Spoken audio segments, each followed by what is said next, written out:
Hey,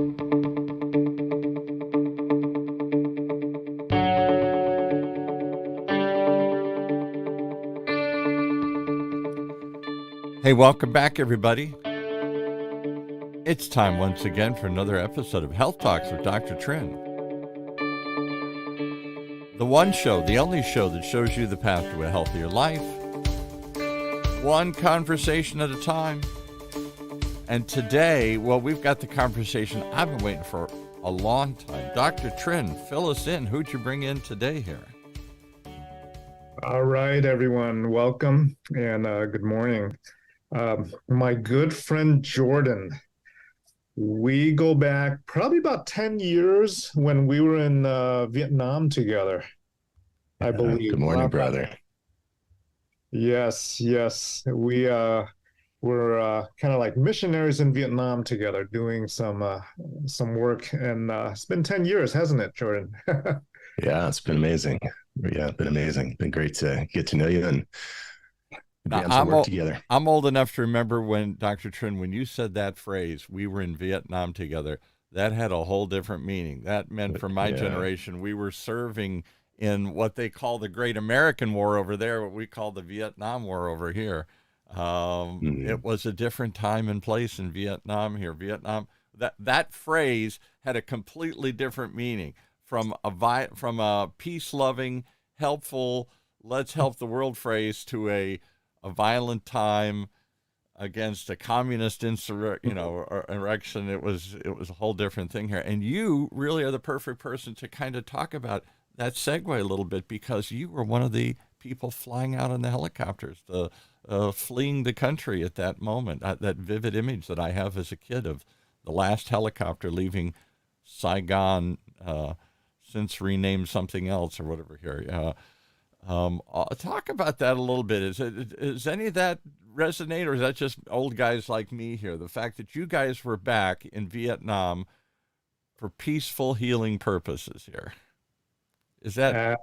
Yes, very interesting that we use the same terminology. I guess the Vietnam veterans were together for a different reason, and Jordan and I came back for an absolutely different reason 10 years ago. So very, very interesting to point that out. And what brought Jordan back to Vietnam? Jordan can go anywhere to help people. Why are you in Vietnam helping people? Yeah. So I've been on a decades-long mission to try to figure out what's going on in the world and learn. You and everybody else. What the hell is going on around here? Yeah. And so who do I see about this? Who's responsible for all this? How do we change this? Who's in charge around here? Those are exactly the questions. So that journey's led me through, dozens of different countries, and one of the places I was attempting to explore a little bit was over there. And so, it was amazing. So ended up on a plane flight with Dr. Trin and some other amazing folks for a couple of weeks over there. And, it was really amazing. You brought up the war, but it was incredible as we went through, some of the very rural areas of Vietnam to watch the ongoing destruction, let's say, of people's health and lives from all those chemicals and everything, decades ago. Agent Orange, we couldn't find the enemy in the jungle, so let's just drop a chemical and eliminate the jungle, not wondering what will happen to all the people left or all the people below when we drop those chemicals. Yeah, exactly. So now, 50 years later, we're still, you still walk through, and we were fortunate enough to, walk down the street and just be invited into people's little huts and homes, and kids and elderly people with deformities and all sorts of issues flowing from that. And it's an interesting segue to another conversation I had this week too. Speaking of dumping chemicals on our land, I had talks with Dr. Trin last week, and then another food systems expert, where we were discussing that we're really doing that to our own soil here in America and around the world, dumping these toxic life inhibiting chemicals that could have generational impacts. Yeah. So, all right, walk us back. Jordan, tell us how this journey began. Tell us who you are and how are you trying to figure out the world? Yeah. So I'm maybe odd, but from the time I was, I'll accept that definition right up front. We'll run with that. He's odd. All right, but let's explore that a little further here. Right? But from the time I was 10 or 12, I'm a fairly spiritual person, and I had a visceral understanding that during my lifetime, the world was going to shake in profound ways, and there was going to need to be action on behalf of the people of goodwill. All right, so stop right there. Yeah, you just said something. 15 years I've been doing this, several years with Dr. Trent. Nobody has casually said, when I was a kid, I just really could feel in my body, in a very tangible way, that this world was going to go through some earth-shaking experiences. What are you, a prophet? I mean, are you getting messages from God here? Are the heavens opening for you and you're seeing stuff we can't see? Yeah, it's a hard question to answer, but I will say that the way that I experience my life is through a spiritual lens, and so the way that I perceive those things is they feel like they burst in on my consciousness. And so you can call that a dialogue with God. But yeah, I've been trying to live in, dialogical relationship with God from that time.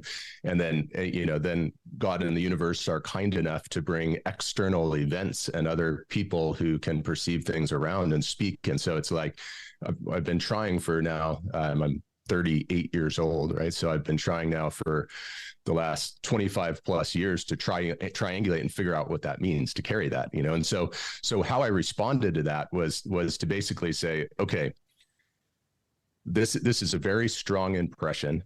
It's being spoken into my life in strange ways by other people that shouldn't know those things are being impressed upon me. So what is a young man to do? So basically it's kind of what I ended up doing. So when I was around that age, I was grabbed by the words of Solomon from thousands of years ago in the book of Proverbs, and in the opening couple of chapters, he lays out this search for wisdom, and he describes the search for wisdom as the most valuable thing in the world, more valuable than gold or silver or money. Nothing you can compare, nothing you could desire could compare. And so he talks about seeking it out like you're searching for hidden treasure.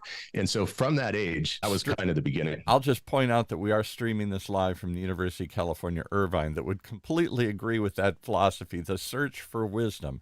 But they charge for that search. And it is a gold-colored logo. I'll point that out here. So maybe there is some gold in the wisdom that they're offering here. But wisdom is not something you just wander around and find. You have to, in today's world, go someplace and study at the feet of a master. You have to immerse yourself in technology. You have to become, there's so much to consume that you have to find some structured way to do it. You don't just wander around and see what's over here and bump into some people. That's like what they did in the Bible. Nobody does that anymore here. Yeah. I had a very simple mechanism that I followed that worked for me, and it might work for other young men out there or women. But it was basically to take on as much responsibility as anyone would entrust me with, and try not to do things that would eventually disqualify me from whatever was asked in the future. So it was like, okay, if I'm preparing for an unknown future event, I need to become as competent as I possibly can, given my inadequacies and limitations, and try to not do stupid things that would disqualify me, 20, 30 years down the road, right? So that was kind of my heuristic. Give me an example. I hear what you're saying, but I don't understand it. Give me an example. Yeah, so examples are, so I started working very, very early, doing side stuff before you're legally allowed to work. And then as soon as, the day I was able to get a work permit, I was in the courthouse doing that. I figured out that at 15 and a half in California, you can get your motorcycle permit, whereas you can't drive till you're 16. And since it's a little old 1974 125cc Honda, your parents can't drive with you. So you're allowed to be alone out on the road. You just can't go at night or on the highways, so the day that I can, I'm getting motorcycle permits and work permits and going to work at bagel stores in the morning, after ice cream stores in the afternoon, and, just doing the little thing. Right. And pretty soon you're a shift leader and then a manager, and then you get some more opportunities. And then I discovered that I was reasonably competent in academics. So I discovered that instead of making $5 an hour at the ice cream store, parents would pay me $40 an hour to teach their kids music and math and, those kinds of things. So then you get back into the entrepreneurial flow. And then my grandfather had started one of the large earth moving businesses on the West Coast. And so probably when I was, I don't know, 17, 18, he came to me and said, okay, this is great. You're doing well. But if you want something real on your resume, I'll call the guys at the company I started that I'm no longer involved with, but maybe they'll give you a minimum wage job again. So then stepping back to take on some responsibility in a heavy civil engineering company that's moving earth and building roadways and dams. And that just led to larger and larger projects, portfolios of projects, eventually, joint ventures, starting companies, an amazing journey out into nonprofit stuff. So that was kind of the quest. So it sounds like somewhere you're glossing over the end of it here, because that's the part that stumbles most of us. I want to do good. I want to go wander the world. I want to in search of knowledge, but I got to pay the bills. I got to make a living. I got a family to feed. I got a mortgage to pay. And that usually derails most young people away from all these great ambitions. When I sit in college, what about you, doctors? When we'd sit in college, we'd talk for hours into the night about the world and great things and thoughts. And somewhere along the way, when we left school, I got debt to pay. I got a family to feed. I got something to do here. And that becomes the all-consuming passion. There isn't much time left for doing good and for wandering the world anymore. Talk about that, Dr. Trin, or both of you. How do you avoid that problem? I won't call it a trap. Absolutely. It's called living life and paying the bills and the mortgage and all that. And the question is, how do you direct or repurpose a lot of what you already do? What are your talents? What are your skill sets? And while you're using those talents and skill set to pay the bills and work, how can that also be repurposed to address the needs of your neighbor? And whether it's local or international. Because we tend to think of philanthropy as somebody only for those who have made enough that they can step back from those daily responsibilities. It's a bonus. If I get enough, then I can give back. But for the majority of us, we can't give much back.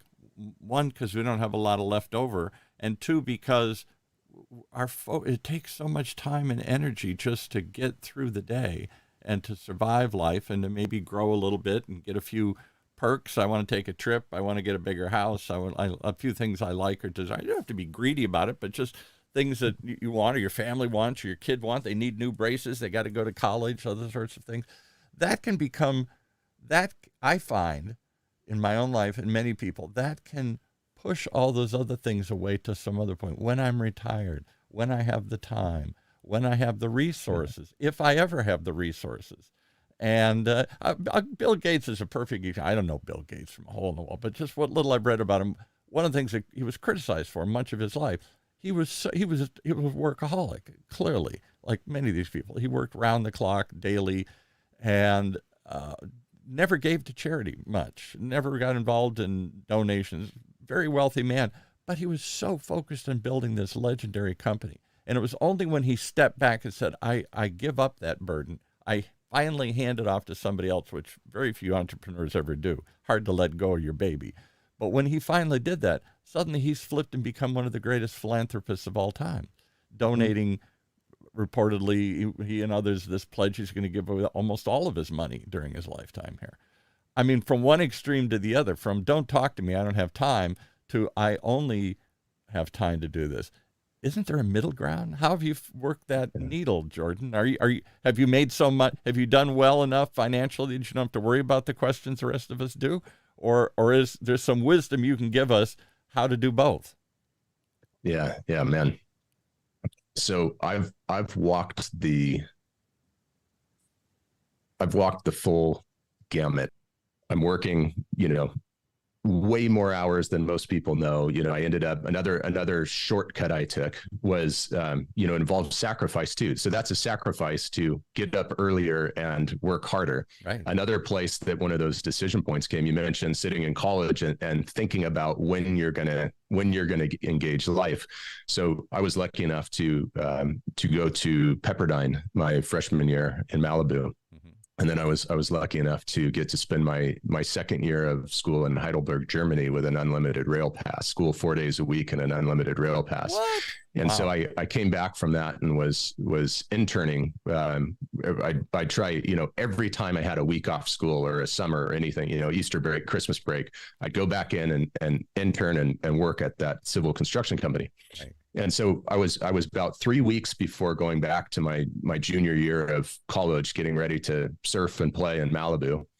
And the economy was busy and we won an incredible job, about a $45 million job, really complicated right on the beach. Was going to be, it was a marquee job. And they were looking for a project engineer with a college degree and 5 to 7 years of experience. And so as we ticked closer and closer to me getting ready to go back to school, the guys that we're working with were going through, dozens of interviews. And the guy who was going to be the project manager kept going to the CEO saying, man, we're interviewing all these people with college degrees and 5 to 7 years of experience. I'd really, really like to bet on Jordan. If I'm responsible for this thing, I think we could succeed with him. And so the CEO kept saying, no, we need someone more experienced. We need someone more experienced. Finally, 3 weeks before I was go back and start school, the CEO said, okay, you're in charge. So whatever you think you need to succeed. So I ended up making the decision, instead of going back and playing on the beach for another 2 years, to go, okay, if this requires a college degree in 5 to 7 years, and I can take this opportunity now, back to the ethos of taking on as much responsibility as anyone entrusts me with, this potentially cuts 7 to 9 years off my path. Yeah. So I ended up starting working, 60 hours a week, and then finishing my degree at night and on the weekends. And, then that made me financially self-sufficient at, by 21. That let me get married to the woman I fell in love with when she was 13 and I was 14. So by the time I was 21, I'm married, I'm working, on some complicated projects, going to school at nights and weekends, and kind of ended up following that ethos through. So to summarize that, I think the critical concept is you always have enough to give a 10th of your time and resources up front to the highest overarching and uniting principle in your life. And then that can expand over time as you're faithful in that. That's the principle of tithing. I'm a Catholic. We don't ever grow up with that tradition, but in so many Protestant traditions or evangelical traditions, that's just a fundamental start from where you go. You give a 10th to, and the initial 10th, not the leftover 10th. Exactly. Because there'll never be a 10th that's left over. Yeah. When I got extra, you can have it, but first I got to pay the bills. And that's a hard thing to do. That really, I've never done that. That really struggles with that concept of, boy, I barely got enough to get by this month, and you want a 10th of it? I'm just going to take a 10th of it? I could use that really bad over here, my credit card, or to fix my car, or to do something else here. There's a lot of other good things. What do you think about that? Do you tithe, Dr. Trent? Are you a tither? I tithe when somebody reminds me. Yeah. I'm not trying to call you out and feel I don't tithe. I've never tithed in my life, but I hear people say, no, that's just an important part. I start with that. And tithing's easy if you got lots of money. Tithing's hard if you're getting by. If you just get by. Exactly. Yeah, there's an amazing story that illuminates that too. That's that famous story of the widow's mite. 2,000 years ago, as Jesus is showing up and basically calling out, all the corrupt religious and political people of the time, just like we are now. Right. He makes this observation that the religious elite are going around, and even when they're picking herbs from their garden, for their dinner, they're taking like one sprig, a 10th, and bringing it to the temple, right? And so then it's time to go give, and all the people come in parading and music and loudly giving their lots of money, right. And this little old lady shows up and puts in a couple pence, and so Jesus is watching this and goes, she gave more than any of them because they gave a little out of the abundance they had, and she gave everything out of what she didn't have. Right. So it's so deeply an issue of spirit and heart, and trust and belief. Trust. Yeah. I'm going to do this, even it doesn't feel good. I'm not sure I can do this, but I'm going to take a leap of faith and try something. All right. So you go from that kind of mentality. So that's what I was trying to get. So you found a way to make a living and to do the normal things, and you're married. Do you have kids and stuff? Yep. Do you have children? And I have a 14-year-old daughter. Okay. So then how do you got a 14-year-old daughter? That's 110 day, 110% effort. Just watching them, worrying about them, and that's the age. Oh my God, 14, and they're fighting you, and they're wandering and floundering, and you worrying constantly. I had a 14-year-old daughter. Oh my God, 11-year-old daughter was fun. 20-year-old daughter's okay. 14-year-old daughter's a nightmare. And so I've got a good one so far. She's amazing right now. Good. Yeah, she's amazing. Keep that alive. They lose their mind. I don't know what Dr. Trin's daughters went through, but mine lost her mind for a couple of years, I swear. And I wasn't the only one saying that. Only other parent saying that. It's an intense period of time for all the reasons we know, hormones and peer pressure and growing up and all that kind of stuff. So how do you find the time to wander the world with a career, with a kid, with a family? Isn't that hard to do? Doesn't that call you home? So I had some great when my life freed back up. So I was going through maybe just 10 years of grind, going from building just to encourage anybody out there who decides to walk this path. Amazing things happen when you do. So just to fill in a couple more details, for instance, so I take that job, I leave college early and decide to make the sacrifice of what would certainly have been very fun for something that certainly was going to be really, really hard and stretch me and grow. Right. So I'm out there way over my head on this really complicated job. But guess what happens? Within a year, that highly competent project manager who won that project in the first place gets promoted to go open up a new division for the company. So now I'm a young person, in the flow of this job, and I'm really the only one that knows about it. He gets pulled off, right? So the responsibility just starts really, really quickly ratcheting up. So you go from running projects to figuring out how to bid projects, to running portfolios of projects. A few years later, I was able to help our company win a reservoir project, a dam project. Sounds big. And then ran that by 25. I was the only person in the company other than the CEO and chief estimator who had dam experience. So then when we won a dam that was hundreds of millions of dollars with an international joint venture, they send me up to go represent the company on the joint venture. It sounds like it paid off well. Your effort. You're like, so back to how you find the time, right? So it's continual sacrifice, so then I go and I start my own company. While I start my own company, I'm now doing my MBA on the nights and weekends, right? And so it's a full scale sprint, of a lot of, let's call it sacrifice, hard work, hard consuming work for 10 years. And that ain't easy. That many of us quit along that journey. I desire to do the same thing you do, but am I willing to work that hard? Most of us aren't. Most of us at the end of the day. So this is kind of where things started to break. So when I started to get back in touch with that vision, going back to showing up and trying to pray and write and rediscover what I was here for, by the time you get lost in that grind of 10 years of just larger and larger projects, and it's just like, so finally it's like, okay, I got to the point where I had moved my family out of town when my daughter was 2 to take on a $500 million joint venture.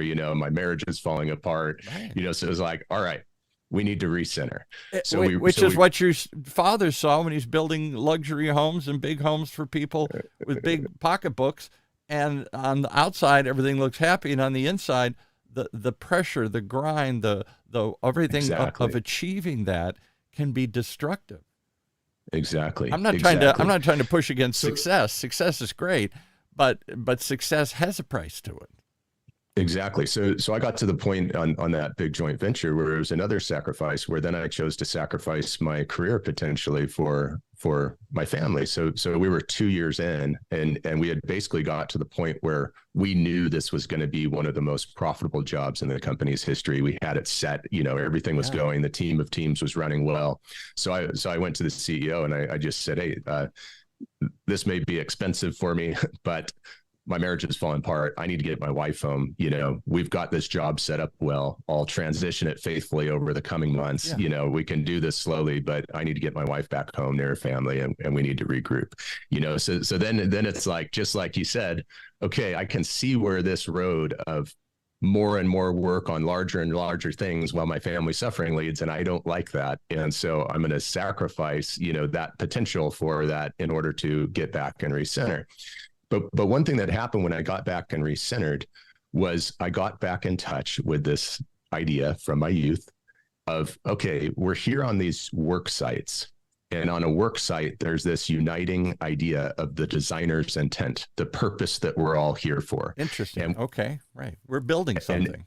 We're building. And we might be from 200 different companies, but we're all here to bring this intention into reality. Mm-hmm. And so where my life started opening up is I decided, okay, let's try to find some people who can think about planet Earth, not as a giant abstraction that is too big to do anything about, but as a small, finite place that if we wanted to, we could get in touch with an intention, a shared highest overarching and uniting intention. And within the course of a generation, we could marshal an unprecedented global joint venture to bring that intention into reality and to set our feet firmly on the path towards a better future. And so when I started saying that's a mouthful. It's a mouthful, right? So when you tried to start saying that, right, it repels a bunch of people, right? Somebody was like, what does that mean? Has he lost his mind? Just get back to work. Yeah. Get back to work. But what it did do was it found people, right? Because it found the few people who resonated with that and wanted to think at that level. So I ended up with other people in my CEO Dr. peer Trent groups. thinks at that level. He's going to blush, but he thinks at that level. He really does. He has a global, bigger picture vision of himself. He's not just a local country doctor, so to speak. I mean, he's been that and does that, but he still thinks on the metaverse of the universe, of the backwoods of the world, in a way that most of us never pay 2 seconds of thought to any of that effort. So to finish answering your question and tie that in, that's why Dr. Trent and I met, right? Because we were two people thinking big about other parts of the world. And that was where I was going with that, right? You ended up with people going, hey, you're talking like this. And I don't hear very many people talking like that. I know this one person who might want to talk with you. And so they connect, right? And then all of a sudden you find yourself, following those connections and coaching and mentoring and wisdom. And so I ended up being able to build a little portfolio of companies and put people in position to run those companies. That freed up my time to go be working to figure out how to survey and whether we could find good people around the world. And those kind of adventures led me to Dr. Trent. So let's hear about some of your visions for the world, Dr. Trent. He doesn't pretend he has any of them. He jokes and says, I don't see any of this stuff. But the guy sits on, how many boards are you on now here? How many things you're always talking about, the metaverse and other futuristic things. Once in a while you drop out and you go to Vietnam or someplace like that. I mean, you have found a way to do what he's talking about, to balance a day-to-day existence, raise a family, run businesses, be successful, and still wander the world in your mind and in your body here. How do you do that, Dr. Trent? It's very simple. Just don't take your ADD medication. Okay, is that it? Works really well. He makes a joke of everything. It's so simple. No, I love Jordan. I love his vision. He started a nonprofit called Lionsberg, and we've been chatting about it for a good number of years now, on a regular basis. And what is Lionsberg, and what is it you want to? What do you want to do, Jordan? What is Lionsberg? When I started. Went through a few years of talking with those few people that wanted to talk about that level. And we challenged ourselves to see if it was possible to get our heads around a plan for the transformation of our lives in our world within a single generation. And that took years. It takes years of prayer and discernment and strategic thinking to even try to conceptualize something that might possibly work. It was like a consuming undertaking for years. And at the end of that, and a lot of travel around the world, as I said, to try to look at what was happening on the ground, what I realized was that, okay, we have all these different unfolding crises in the world. Daily. So many issues. I mean, there's hundreds and hundreds of millions of people without adequate food, and there's war, billions famine, of people disease, without adequate education. And there's, I mean, being in these little clinics in Vietnam with Dr. Trin, dressed in coveralls, doing surgery on people's eyes and watching the cataracts fall out onto the floor and people being able to see for the first time and going, we can give a blind person sight for $30. Yeah. Like, why are we not marshaling our collective resources so the blind can see? Like, you get in touch with it and so what I realized was there's people like Dr. Trin already for decades who have been working tirelessly on the front lines of all these battles to make the world a better place, right. Sacrificing and marshaling their communities and marshaling resources. I mean, Dr. Trin is one of the best people that I've seen at building community and networks around himself. He really is. I'm amazed sometimes at this guy that I even get to talk to him, meet with him. He comes across, I just joke, no big deal, but it is a big deal. In quiet ways, he's making a big difference. Yeah, that ease and sincerity. So when I discovered more and more people like Dr. Trin around the world, I went, okay, the problem's not a lack of effort on the front lines of these battles. I mean, we as a human species, the force of goodwill around the world is alive and active, right. But every one of the organizations is struggling with things, under-resourced and lack of attention and trying to do what they can to organize their volunteers. And so what I ended up seeing was this massive dichotomy. It's like, okay, over here, I'm spending millions of dollars to build world-class systems and technologies to connect and empower a team of teams. And we have the best technology and the best software and we're meeting daily and we're focused and we're supporting each other and we're building back-end systems. And we're building dams or other giant things out of nowhere, the impossible tasks that we're just doing. I mean, you really are, you're used to making the impossible possible. You're used to taking these giant visions of a construction thing, a giant dam, and I'm going to bring that to fruition. And bring it to fruition, yeah.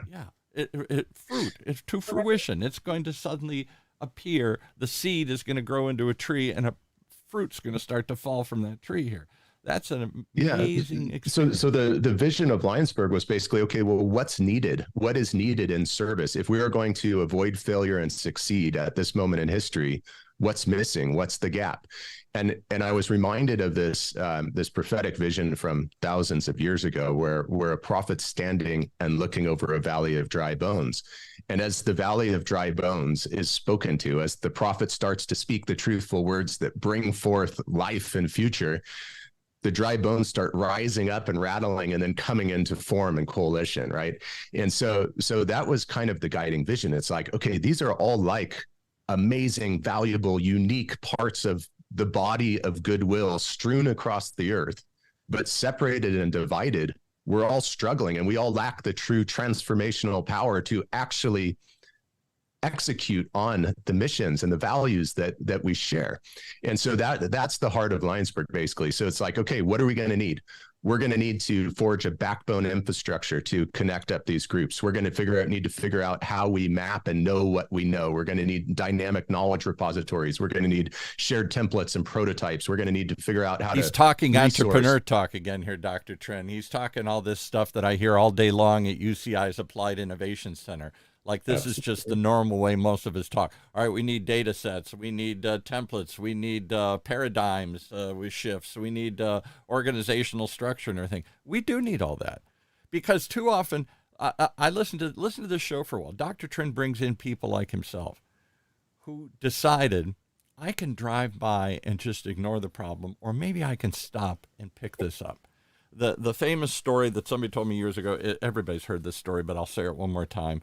the parable, the tale, whatever, however you want to describe the little kids at the beach in Mexico or someplace with his parents, and in wash all these starfish, and the starfish are going to die because they can't get back into the water. And it's just one of those occurrences. They all got washed up and they're all going to die.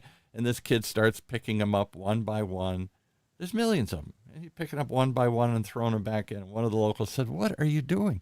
You can't save them all." He said, maybe not, but I can save this one. And he throws it in. We can do something one at a time. So the people Dr. Trin brings, I'm thinking of two people in particular that struck me. One was in the midst of the beginning of the Ukraine crisis, the war, the invasion, whatever you want to call it, somebody goes back. She's a successful, I don't know, you can fill me in, Doctor, but she had some big job in like San Francisco, worked for some web company, and she had a call. I don't know if you remember if she had a connection there or not. I think she did. Yes. And she just said, "I'm a quit." live call from Ukraine. Yeah, and she says, "I'm going back. Yeah. I don't know what I'm going to do, but we're gonna get blankets, we're gonna get food. People are displaced, and I'm going." She says to her boss, "I guess I can quit, but maybe you can give me a sabbatical because I'd love to come back. I don't want to quit this career, but I got to go right now. I got to get on a plane and go there." And he says, "Go." His job says, "Go." And she ends up on the ground organizing, hustling, getting a little, as I recall, like a little storage unit, and send us some food and send us some rice and send us some blankets. Suddenly she's running this triage on the ground, sort of like what you're talking about, bringing this knowledge database, logistics feeling. And I don't know what she's doing, but she's making a difference in some way. Exactly. She's doing something. Yeah. She could have sat back in her comfy chair in San Francisco and said, "Oh my, that's horrible," and then flicked the channel to something else.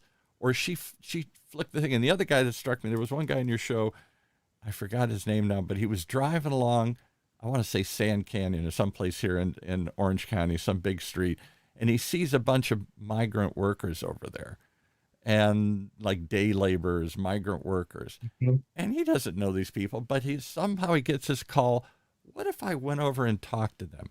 I can easily drive. I've seen them, and I can just shake my head and forget what I've seen and keep driving to wherever he's going, or I can stop and go over and see if I can help these people." Why? What? That road not taken, that turn when we all have a chance to do something and we just keep walking. We just change the channel. Dr. Trin brings on people who don't change the channel, who suddenly change their life. And that's mind-boggling to me.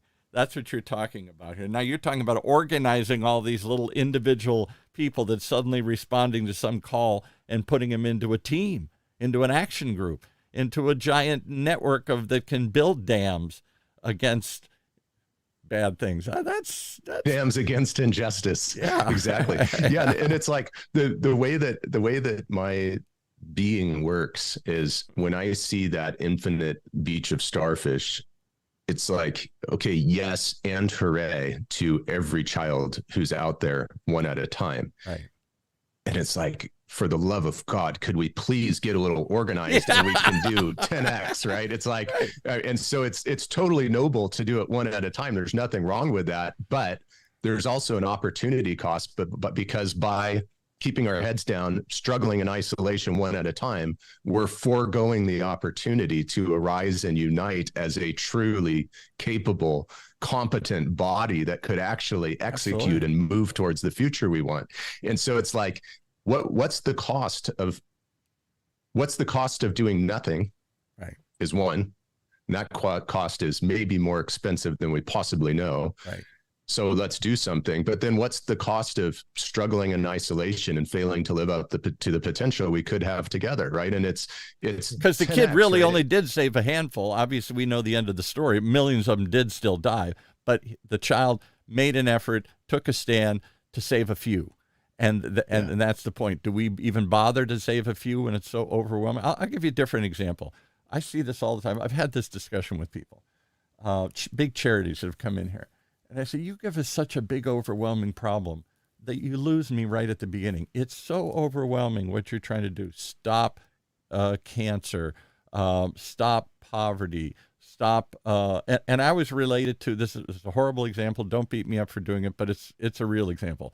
I grew up watching starving babies from Africa. That was the charity that kept popping up. Save the children, feed the children, and they'd show you these horrendous images of these children, and your heart was tugged to reach in and pull $10 a month, $20 a month. But at some point, you quit because it seems so overwhelming. It isn't that I don't want to give. I can't affect this. I can't stop this. There's nothing I can do to change this. Next week, the children are still starving, and next month they're still starving. And you get burned out of this whole thing. I give and I give and I give, and nothing happens. And so I quit. Take that analogy and apply it to anything.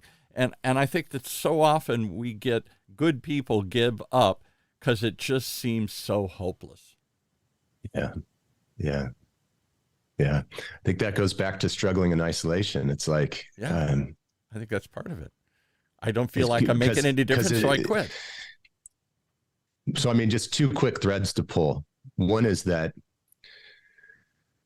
the problem with there's a difference between charity and true transformational justice that addresses and transforms the root causes of suffering. And so often we will get overwhelmed and we will fail if we're looking at all the symptoms and chaos of all the people starving, all the people struggling to pay their bills, all the people imprisoned in debt, all the people who have lost a loved one to some form of premature death or suicide or substance abuse, all of the people who are split from their families over some religious or political issue, all the people who are like, so when you're looking at all of those issues, and then you have, like you're saying, you have profoundly emotional pitches from charities who make their existence addressing them. God bless all of us who are doing that work, by the way. Right. But it's overwhelming. So what we've tried to do the last years in construction, we have something called a root cause analysis, and it's kind of a simple thing, but one of the most famous tools is like the 5 whys. So somebody gets hurt on a job site. Why did that happen? And there's a proximal explanation. And then if you ask why again, you get a little deeper. And if you keep asking why, you get closer to the root cause. Interesting. So there was a famous. You got to ask why 5 times. You're saying you got to ask why 5 times. You can't say why did he get hurt? Well, because we didn't have safety helmets.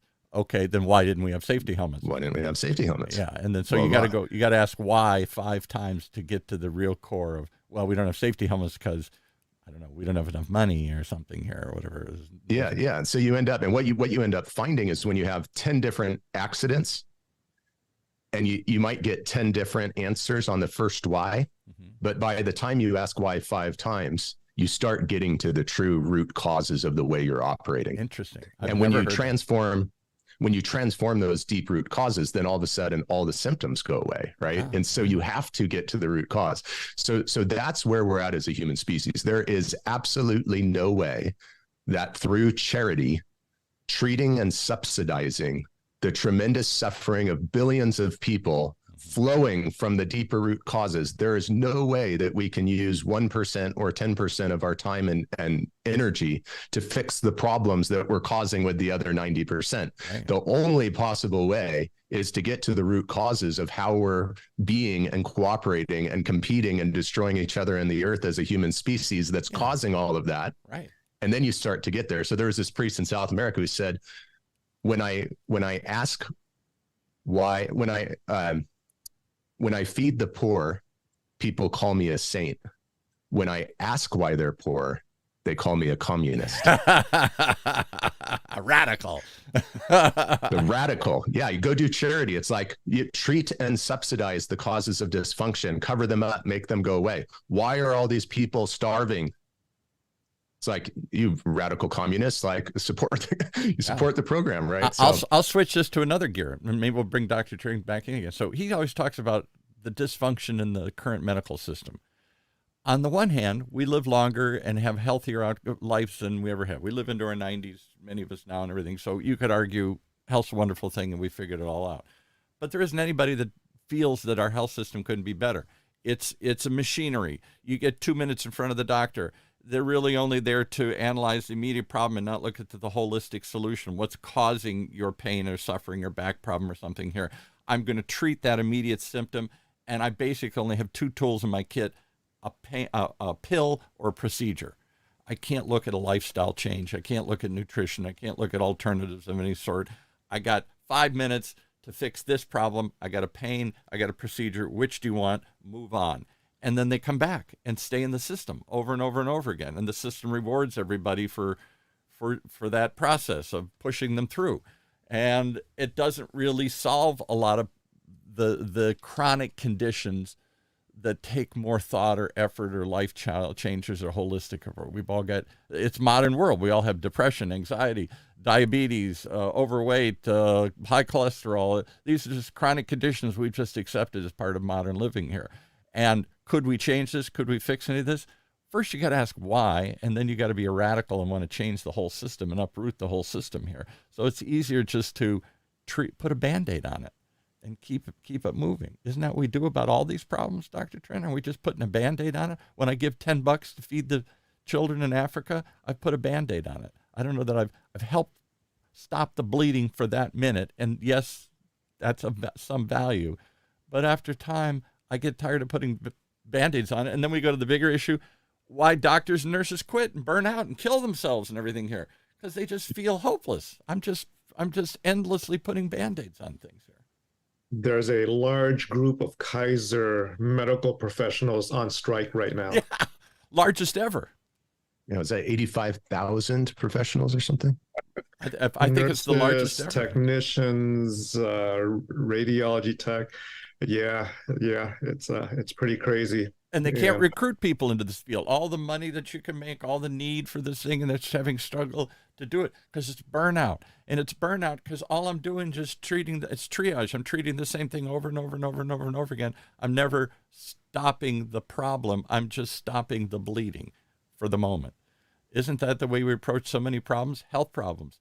You nail on the head. And we've had lots of discussions, Jordan and I, about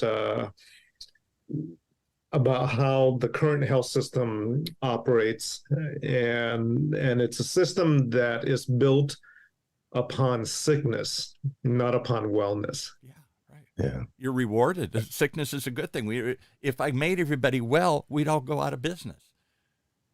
I mean, the business is about treating, and we need a business. We need charities to stop the bleeding, to get the food out to people immediately. That wonderful woman goes to Ukraine. I'm going to go on the ground. I'm going to disseminate food, but she's not stopping the problem.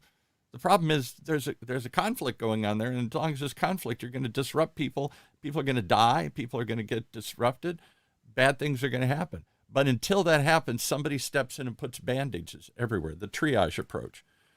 So you do need triage on the battlefield, but at some point you got to step back and say, how do we stop the battle? Dr. Trinh, what are some of the high points of a, we've been talking for years about what it would look like if we, the people, were to launch That's a radical. Citizen. Right away, you're a radical. When you say we, the people, now you're a hippie, you're a communist, you're something. If we, the people, were to, set up a citizen-led joint venture to help liberate ourselves from the medical industrial complex and start really moving towards total integrated well-being and development of body, mind, and spirit and community harmonized with the ecology, what are some of the high points of that vision? What's the radical communist disruptive response to that? We the people. That just rattles me. When I think there were a group of men that stood in a room in Philadelphia and put those words on a piece of paper, and they started with "We the people." Jordan was a presidential candidate. You were? Did you run for president? I'm voting. Oh, no, he didn't. Well, okay, so he asked you a serious question. Let's talk about our vision for. Let's talk about a positive vision for the future of citizen-led healthcare that liberates humanity from the destruction of the current system. Education, which is lacking in the healthcare system, right? With a 10 to 15 minute visit with your doctor, there's no time for education on prevention. what can I do to prevent why I'm here in the medical office? And right? I'll say that's on both sides. The doctor doesn't have much time to get educated about who you are and what the problem is. I only got 10 minutes. How much can I learn in 10 minutes? Absolutely. So we, the people, need to be educated. It all starts with education, and education doesn't really truly exist today on the issue of healthcare, wellness, and prevention.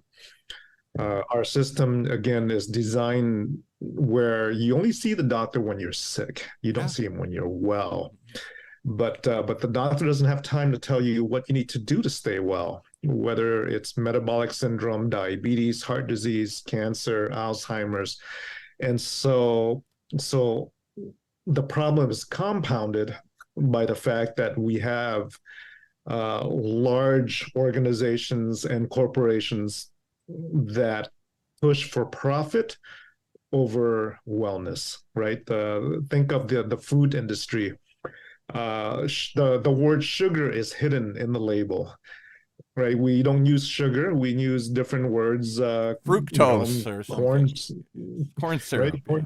Corn syrup, fructose, sucrose, sucralose,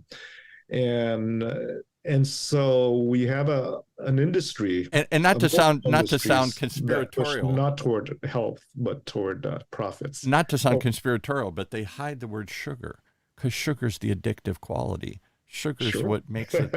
Sugar's what makes it go down so well. It's so fascinating that usually when we talk about healthcare and what the solutions are to let's say 70+% of the U.S. population that's suffering with some largely unnecessary disease. Usually we talk about healthcare solutions. I asked you what a positive vision for the future of healthcare is, and you said education, education, education, and you didn't even mention healthcare as a doctor. So like double tap on that. What percentage of the suffering that you're seeing in emergency rooms and in your practices, I mean, what percentage of that suffering is self-inflicted, that if people only knew that we were destroying our bodies and our earth through the way that we're producing and consuming food and all that, I mean, what percentage of that would fade away if we had full knowledge? A vast majority of it will fade away. The fact that 2 out of 3 Americans are overweight, the fact that there are 13 cancers that are linked to being overweight, the fact that 2 out of 3 Americans are either diabetic or pre-diabetic, and the number of diseases that stems out of diabetes, including heart disease, Alzheimer's and things of that sort. Most of it is lifestyle choices.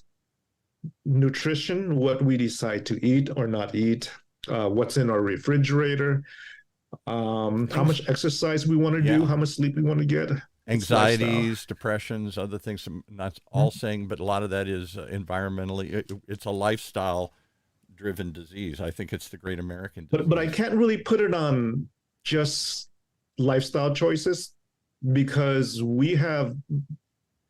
I mean, when there's McDonald's, at close to the elementary schools, right, and fast foods and all that, a lot of it is industry that has driven this. When the soil that we have under our ground is tainted with, pesticides, herbicides, and whatever else is there, and the nutrients have been sucked out, oftentimes it's not really just a lifestyle choice, because oftentimes there's no choice. Yeah, it's what you have. Yeah, there's no choice. Right. That's what they say. Yeah, I mean, you decide to eat healthier, and you go into the store and you pick up a beautiful, healthy vegetable, not understanding that there's very little nutrient value and that it's full of chemicals that actually inhibit the process of building up life and destroy your microbiome. And so it's like, that's so. It's modified. It's it's genetically modified. It's designed to grow disease-free and to be a certain size and to have certain desirable characteristics to it as a commodity, which may inhibit some of its original value as a produce. And back to this, we're kind of doing this root cause analysis a little bit right now, right? Because we could have had a conversation on how we're going to fix the healthcare system, but Dr. Tren, who's one of the best and most widely networked doctors I know, yeah, me too, says the way to fix it is through education, by we the people together outside of the structures that are causing this. Can I put a pin in this and see if we could do a part 2 someday, because we have run out. I spent the whole time talking about your personal journey and trying to get you to open up, tell us about the struggle of getting to where you're at, because that's, to me, the most interesting part of it. We all want to do good. Why don't we? Yeah. You want to ask the why? Then start with that. Why don't we? And what is it that keeps us from doing good? And that's why I was trying to understand why you, how you, when you, why you, all that stuff. I got some sense of that. And now we're getting into the bigger question of how we can band together as we the people. I'm going to suggest that you rebrand your whole company and call it We the People. The 3 most powerful words that you can say, the 3 most radical words. When you say We the People, you immediately sound like a revolutionary. And that's exactly what this country was founded on, with those 3 words in the Declaration of Independence, We the People, in order to form a more perfect union. Do hereby, et cetera, et cetera, et cetera. The whole preamble. Exactly. Whether that's the Constitution or the Declaration of Independence, I always forget. But We the People is where it all started. When you make those things, and when you stand up and say that, you do sound like a radical. Well, we know that a house divided against itself can't stand, and so we the people have a decision to make. We can either get back to that, or we can watch the last couple elections at the tail end of a failing experiment. And so, there could not be a more critical moment in human history where the greatest experiment in democracy ever hangs on the line, and it hinges whether we, the people, the 80 or 90% of us who are sane, wise, good, loving, just people can figure out how to find each other outside of the corrupt systems and structures that are separating and dividing and deceiving us, to forge a more perfect union among ourselves, capable of leading into the future with wisdom and I'll go even one step deeper. Do we, the people, still see ourselves as one people? Or do we want to merge into different communities? Should we really separate? Will we lead to civil war? Will we lead to disruption? We already are so far apart, red states and blue states, rural and urban, black and white. We've already dividing ourselves to be a house divided against itself. Do we want to come together as one is there a uniting principle behind all this? We once thought there was, that overlooked, you're from here and you're that color and you're this, but there was something that bound us together. I think those bounds are coming undone. And I'm not sure that what's the one thing that unites the many? What is the unity amidst the diversity? What is the fundamental tone that causes the divine symphony to sound, right? That's the whole thing. That's the whole moment of history. And so we, the people, have to decide if we're one, a group of individuals under God, right, under the highest overarching uniting principle, and the truth and love and justice and goodness and beauty that flow from that are shared goals and aspirations and visions for the future, or whether we're going to watch our children and grandchildren suffer in the disintegrating ruins of our failure to come together across the lines that divide us. Those are the stakes, folks. Is there a we, or is there just a me? We live in a world of me. Can we make that we big enough? Yeah. Like we maybe became 3 on this podcast today, right? And that's a small army capable of changing the world. Right. And so can we make that we big enough to actually develop the transformation that's needed? That's your goal, because we're always me. I'm just finding a way to make it. I can't change the world, but I can save this one starfish. I'm just talking about individual actions I can do to make me feel better and make me feel like I'm doing something.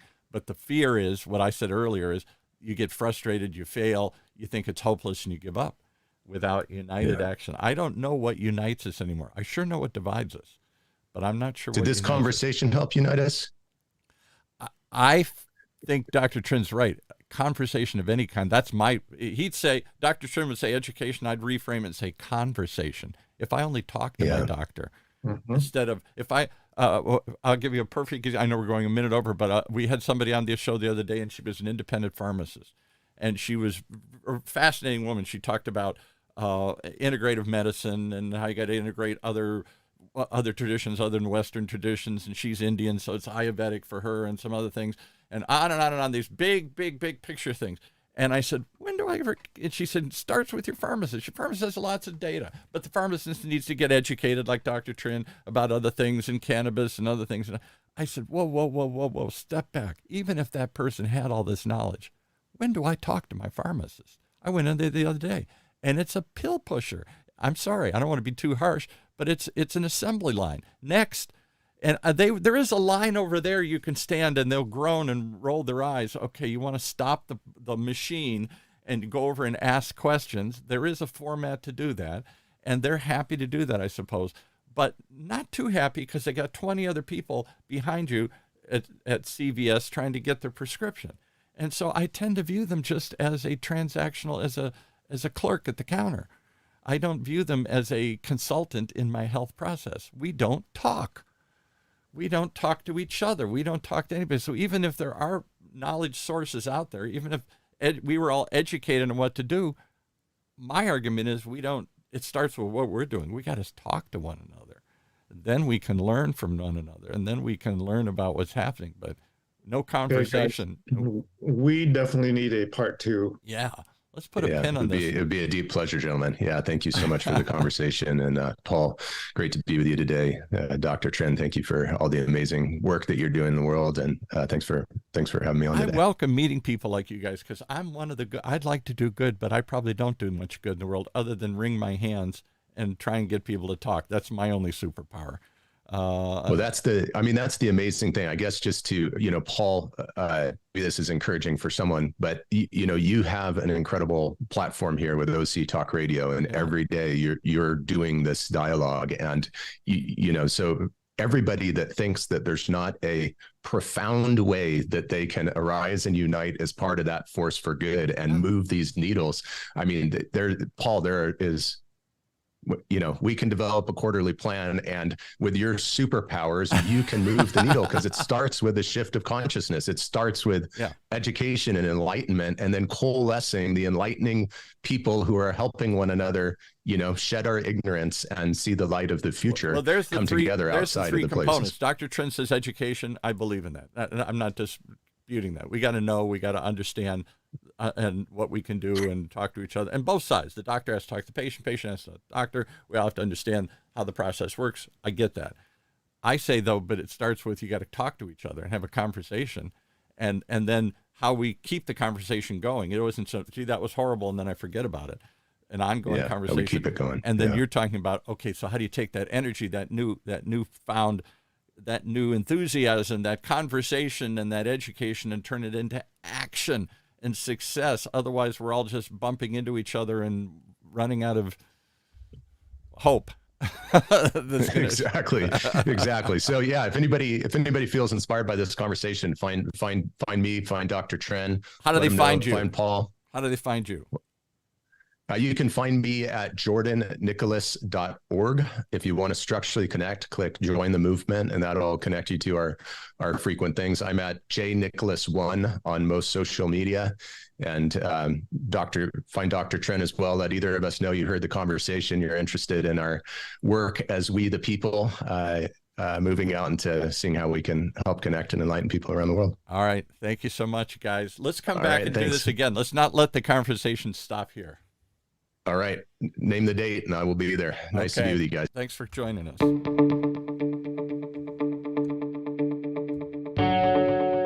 Well, there you have it. Is that the beginning or the end? You tell me. It's all about we the people and coming together, talking through health talks like this right here in Orange County's only community radio station, OC Talk Radio, streaming live from our studios right here at the University of California, Irvine's Beale Applied Innovation Center.